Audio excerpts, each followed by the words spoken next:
FPI menjadi ormas terlarang merupakan topik pembicaraan di banyak tempat beberapa saat yang lalu di penghujung tahun 2020.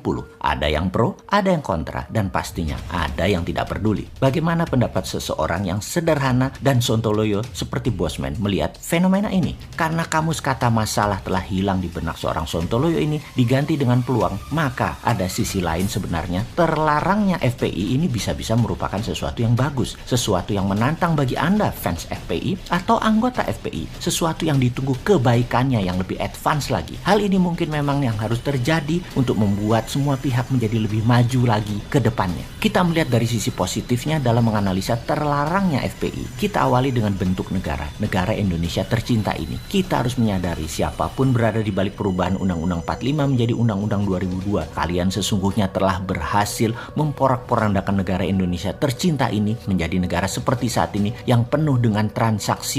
Sungguh, yang sudah terjadi hampir 20 tahun belakangan ini, bernegara selalu tidak pernah stabil, selalu goyang. Karena libido politik berkuasa banyak pihak. Hal ini terjadi karena untuk mendapatkan kekuasaan parlemen menjadi sangat kuat pengaruhnya. Partai politik menjadi pengendali terlalu kuat bernegaranya. Selamat sekali lagi kepada kalian yang melakukan inisiasi perubahan tersebut dan menjalankannya. Sehingga salah satunya hilangnya fungsi musyawarah di sila keempat Pancasila. Juga karena perubahan Undang-Undang 2002 tersebut juga hilangnya pagar pengawal Nusantara yaitu TNI Polri dari parlemen. Sehingga anggota TNI Polri yang sudah tidak bisa memilih suaranya tidak ada juga di parlemen. Ini juga karena Anda yang merubah Undang-Undang 45 jadi Undang-Undang 2002 tersebut. Negara menjadi negara transaksional karena menganut voting right dan popular vote murni. Parlemen dan pemilihan kepala daerah dan kepala negara menjadi tempat transaksi, berdagang, dagang suara, dagang kepentingan. Yang pasti efek ini semua merubah bentuk negara, berubah dari presidensial menjadi parlementer. Oke, mungkin banyak yang tidak setuju dengan pernyataan Bosman ini,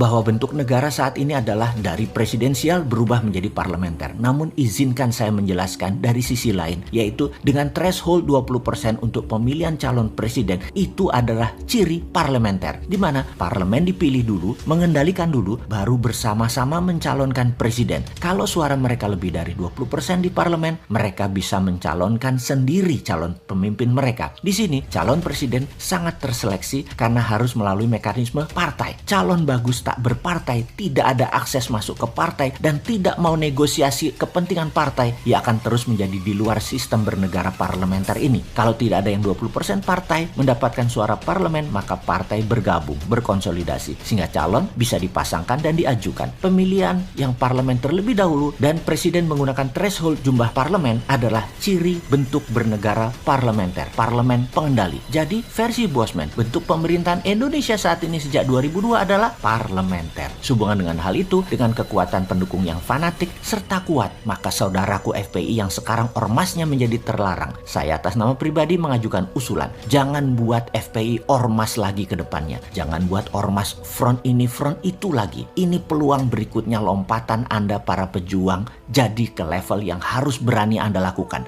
Dirikan partai, rebut suara di parlemen sehingga Anda menjadi terlegitimasi kekuatannya dan amal baktinya. Ubah bentuk perjuangannya menjadi satu level lebih tinggi lagi, jadi partai. Setelah menjadi partai, konsolidasikan kekuatan dengan partai lain, misalnya PBB-nya Pak Yusril, Partai Berkarya, Partai PKS dan lain sebagainya di bawah panji Partai FPI. Jangan-jangan angka 10%, 20% di tangan suara rakyat tersebut. Sebagai pengingat sejarah, di tahun 2004 Partai Demokrat Pak SBY jadi presiden, suara Demokrat hanya sekitar 7%-an. Apa tidak mungkin FPI bermain di tahun 2024 bukan sebagai partai yang kuat saja tetapi masuk ke pemerintahan tertinggi menjadi presiden atau wakil presiden? Semoga usulan sederhana ini bisa dijadikan referensi yang akan menambah kayanya variasi bernegara nanti di tahun 2024. Dan bagi cebonger, informasi seperti ini jangan dibilang Sontoloyo ini kadrun ya. Sontoloyo ini ya Sontoloyo, mazhabnya sendiri. Sontoloyo mah seperti yang kalian katakan, hanya tukang jualan gorengan.